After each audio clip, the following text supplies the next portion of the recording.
Selamat pagi teman-teman. Selamat pagi. Pada pagi hari ini kita akan memulai ibadah PRMI kita lagi. Sebelumnya kita akan bersaat teduh sejenak.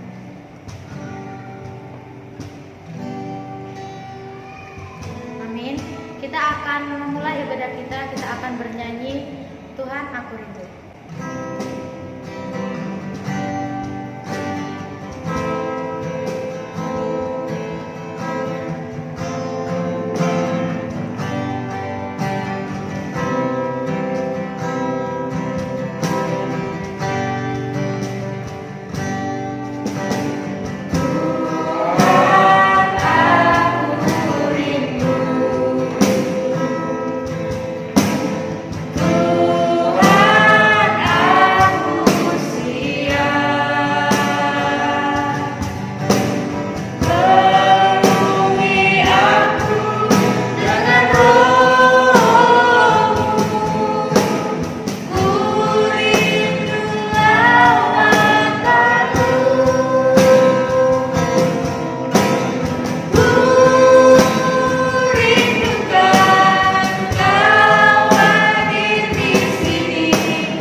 Atas berkat-Mu pada pagi hari ini Engkau telah membangunkan kami untuk memulai ibadah kami pada hari ini Tuhan.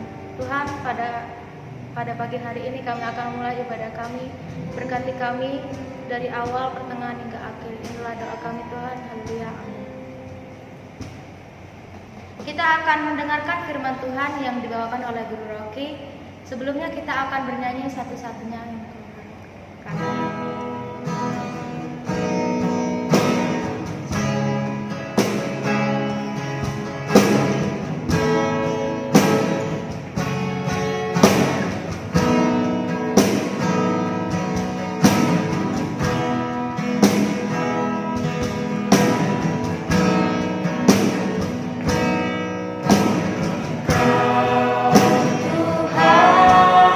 Yang setia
Silakan. Ya, shalom teman-teman PRMI, apa kabar kalian? Saya berharap kabar kalian tetap sehat selalu. Saya berharap kalian tetap dekat kepada Tuhan, tidak pernah meninggalkan ibadah. Ya, langsung saja, sebelum kita mendengar firman Tuhan, saya undang kita semua untuk berdoa. Mari kita bersatu di dalam doa. Tuhan Yesus yang baik, terima kasih Tuhan, kami bersyukur kepada untuk kasih setiamu dalam kehidupan kami. Sekarang kami akan mendengarkan firman Tuhan. Mari Kau memberkati, mari Kau menolong kami. Sebab kami percaya jikalau kami bersama-sama dengan Tuhan mendengar firman Tuhan ini, firman Tuhan ini akan menjadi benih yang baik dalam kehidupan kami. Tuhan yang akan bertumbuh dan menghasilkan buah yang baik dan manis di mata Tuhan. Terima kasih Tuhan, kami bersyukur waktu firman ini dari awal, pertengahan hingga akhirnya Tuhan kami serahkan semuanya ke dalam tangan-Mu. Di dalam nama Tuhan kami Yesus Kristus, Tuhan dan Juru Selamat yang hidup. Haleluya. Amin. Ya, teman-teman PRMI, langsung saja kita buka Alkitab kita. Firman Tuhan kita pada pagi hari ini diambil dari Lukas pasal yang ke-12. Sekali lagi, Lukas pasal yang ke-12 ayat yang ke-22 hingga ayat yang ke-34. Lukas pasal yang ke-12 ayat yang ke-22 sampai yang ke-34. Tetapi pada saat ini saya akan membacakan ayat yang ke-31 saja. Ayat yang ke-31, tetapi carilah kerajaannya, maka semuanya itu akan ditambahkan juga kepadamu. Sekali lagi, tetapi carilah kerajaannya, maka semuanya itu akan ditambahkan juga kepadamu. Ya, latar belakang teks ini adalah ketika kita bisa melihat ketika Tuhan memberikan firman Tuhan ini kepada murid-muridnya, lalu datanglah banyak orang berkerumun untuk datang. Teks ini merupakan teks lanjutan dari perikop sebelumnya. Pada perikop sebelumnya kita bisa melihat tentang perumpamaan orang bodoh yang menimbun harta. Nah, pada saat ini teman-teman, pada pagi hari ini kita akan belajar dari satu tema. Tema firman Tuhan kita pada pagi hari ini adalah kekhawatiran menjadikan bodoh. Sekali lagi, kekhawatiran menjadikan bodoh. Kita melihat apa itu sih arti kata kekhawatiran. Apa itu kekhawatiran? Ya, kalau kita bisa melihat dari Kamus Besar Bahasa Indonesia atau KBBI, kekhawatiran adalah takut, gelisah akan sesuatu yang belum jadi atau yang belum akan pernah jadi, yang belum terjadi.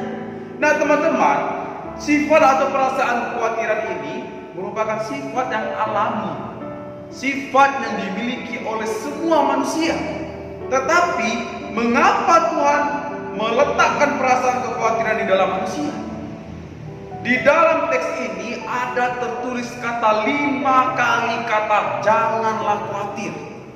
Di teks kita ini Tuhan berkata 5 kali janganlah khawatir, janganlah khawatir, janganlah khawatir. Tetapi mengapa Tuhan meletakkan perasaan khawatir padahal Tuhan sendiri yang berkata jangan khawatir?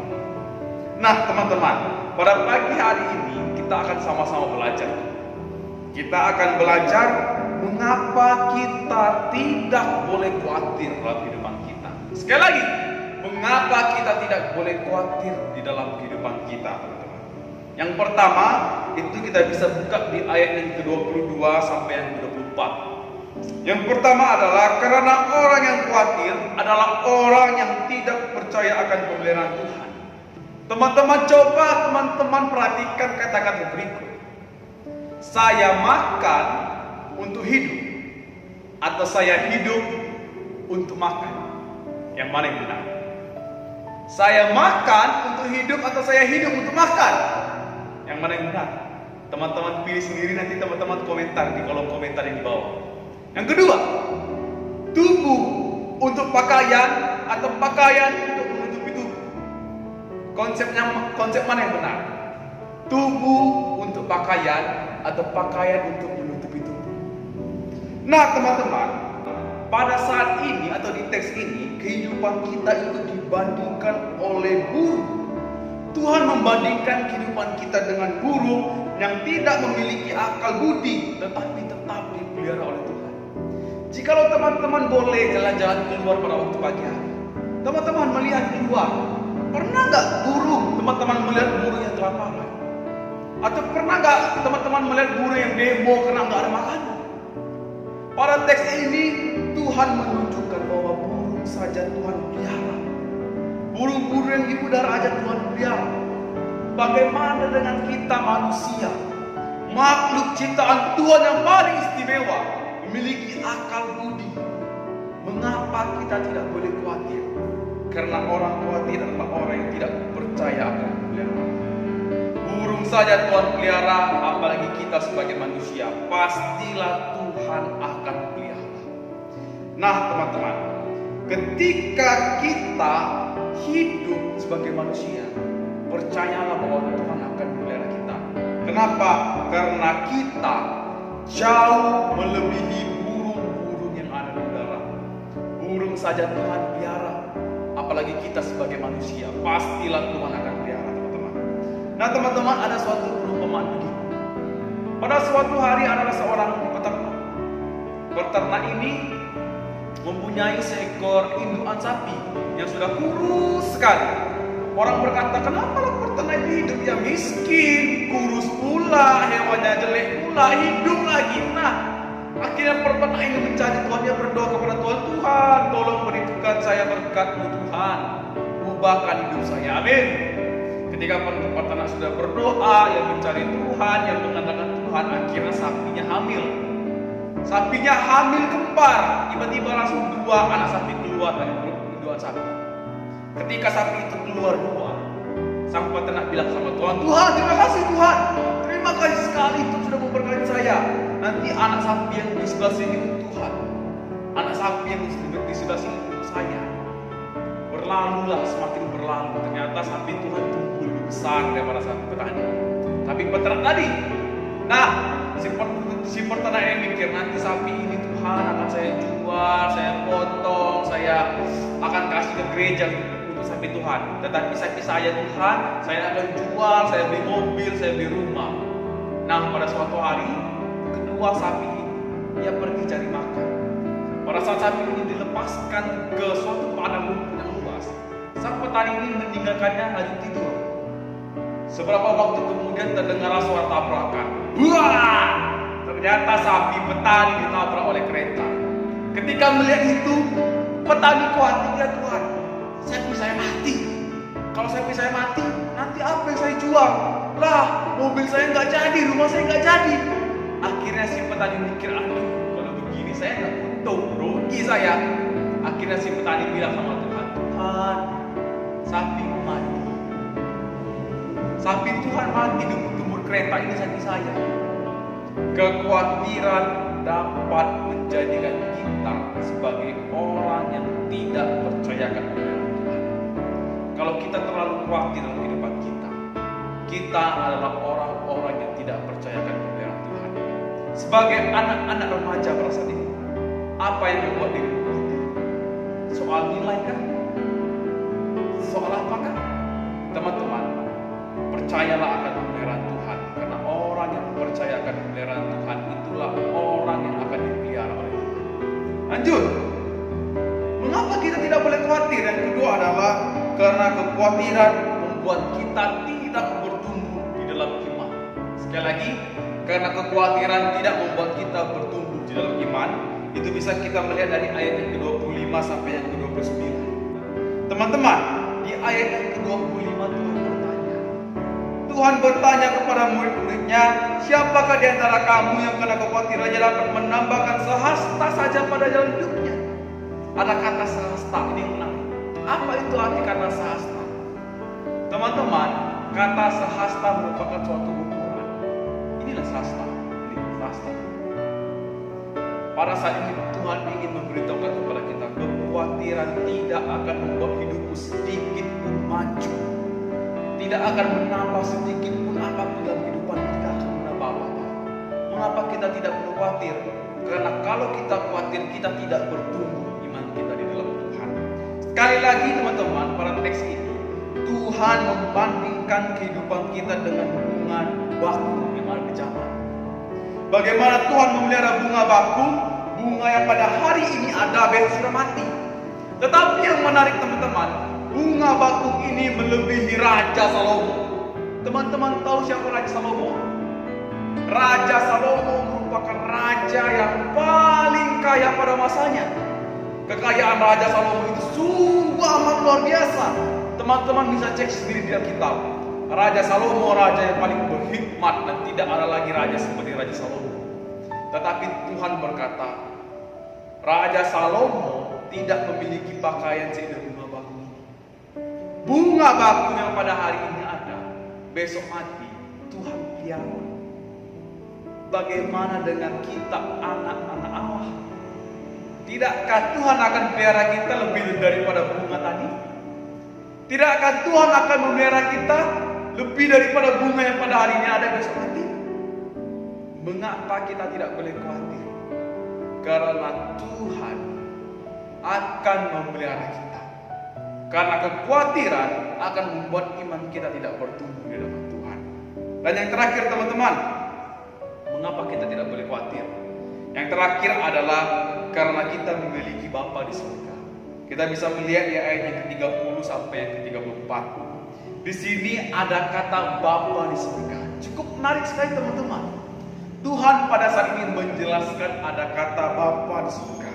Kalau kita bisa melihat di sini, Tuhan ingin menjelaskan kalau kita adalah anak Allah dan kita memiliki seorang Bapa. Seorang Bapa pasti tahu ciri-ciri anaknya, sifat anaknya, suara anaknya, bagaimana bentuk suaranya. Jikalau kita memiliki saudara, mungkin teman-teman pada saat ini memiliki saudara atau memiliki keluarga, atau pada saat ini teman-teman pastilah memiliki orang tua. Jika orang tua teman-teman berdiri di atas 1 juta orang tua yang lain, teman-teman mendengar suaranya saja, pasti teman-teman mengerti. Oh, itu mama saya. Oh, itu mama saya. Karena punya keriting. Ya, itu bapak saya kenal dari kecil. Begitu juga Tuhan kenal engkau sebagai anaknya. Tuhan menggambarkan ada suatu relasi yang dekat antara kita dengan Allah. Kita adalah anak dan kita memiliki Bapa di surga. Seorang bapa pastilah mengasihi anaknya. Oleh karena itu teman-teman, kita tidak perlu khawatir. Karena Bapa di surga tahu segala kebutuhan kita. Di ayat yang sebelumnya dijelaskan bahwa semua bangsa-bangsa yang tidak mengenal Allah mencarinya. Tetapi Allah tahu kamu membutuhkannya. Pasti Allah akan memberikannya kepadamu, tetapi ada syaratnya. Syaratnya bisa kita lihat di ayat yang ke-31. Syaratnya adalah kita harus mencari kerajaan Allah itu. Dan ketika kerajaan Allah itu sudah kita cari, maka semuanya itu akan ditambahkan Tuhan kepadamu. Apakah kerajaan Allah itu dalam kehidupan kita? Apa itu kerajaan Allah dalam kehidupan kita? Kita cari kerajaan Allah itu, kita semakin mendekatkan diri kita kepada Tuhan.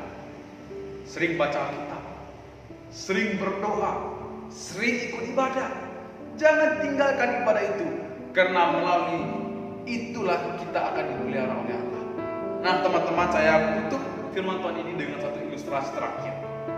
Pasti teman-teman sudah pernah dengar ilustrasi ini tentang ayah dan anak. Nah teman-teman, pada suatu hari ada seorang anak kecil, ia tersesat di gudang yang gelap. Teman-teman pasti sudah dengar. Ketika ia tersesat, ia memanggil nama orang tuanya. Ayah, ayah, aku takut. Ketika itu juga terdengar dua suara. Yang pertama suara ayahnya, nak, majulah ke depan, maka saya akan memeluk. Suara yang kedua adalah suara yang tidak dikenal oleh anak-anaknya. Suara itu berkata, nak, mundurlah, maka saya akan memelukmu. Kalau anak itu benar-benar mengenal ayahnya, ia akan langsung lari ketika ia mendengar suara ayahnya. Ia akan lari kepada suara ayahnya. Begitu juga kita, anak-anak Tuhan. Tuhan tidak ingin kita khawatir. Mengapa? Karena pemeliharaan Tuhan selalu ada dalam kehidupan kita sebagai anak-anak Tuhan. Kalau kita khawatir, iman kita tidak bertumbuh di hadapan Tuhan. Mengapa kita tidak perlu khawatir? Ingat, kita memiliki Bapa di sorga yang akan memenuhi segala kebutuhan kita. Bolehkah kita khawatir, Pak Guru? Bolehkah kita khawatir, Pak? Boleh. Khawatirlah ketika hidup kita sudah jauh daripada Tuhan. Khawatirkanlah itu. Saya tutup firman Tuhan ini dengan satu ayat. Kita bisa baca dari Amsal pasal yang 3 ayat yang ke-5. Percayalah kepada Tuhan dengan segenap hatimu dan jangan bersandar kepada pengertianmu sendiri. Bersandarlah kepada Tuhan, jangan berharap kepada kekuatan dan pengertian kita sendiri. Oleh karena itulah kita tidak butuh khawatirlah kehidupan kita. Amin. Mari kita berdoa. Bapa di sorga, terima kasih Tuhan untuk firman Tuhan ini. Kami bersyukur Tuhan karena Kamu memberkati firman Tuhan bagi kami semua.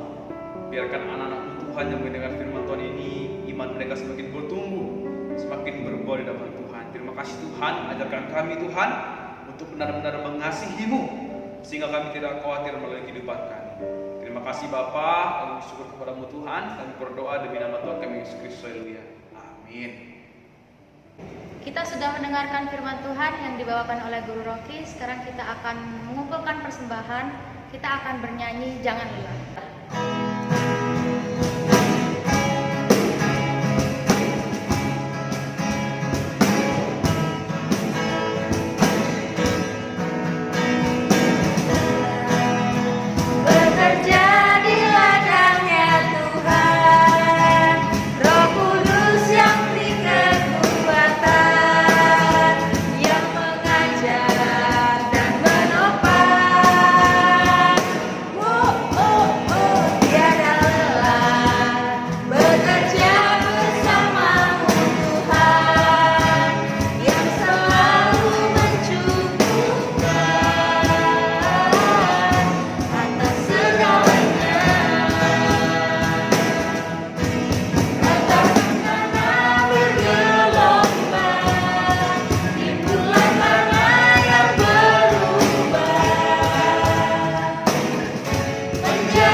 Mari kita berdoa. Bapa kami.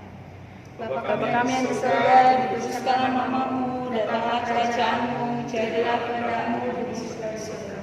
Berilah kami pada hari ini makanan kami secukupnya, dan ampunilah kami atas kesalahan kami, seperti kami juga mengampuni kesalahan kepada kami. Dan janganlah bawa kami ke dalam pencobaan, tapi lepaskanlah kami dari jahat.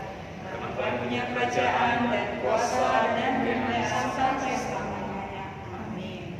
Bapak terima kasih.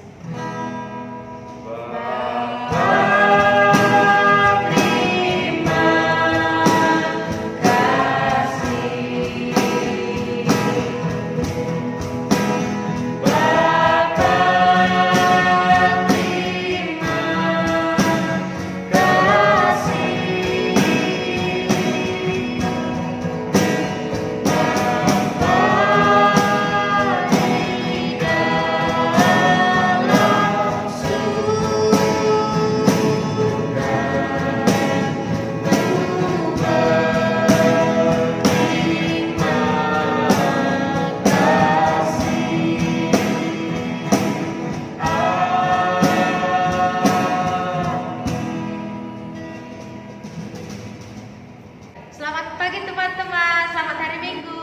Tuhan Yesus memberkati.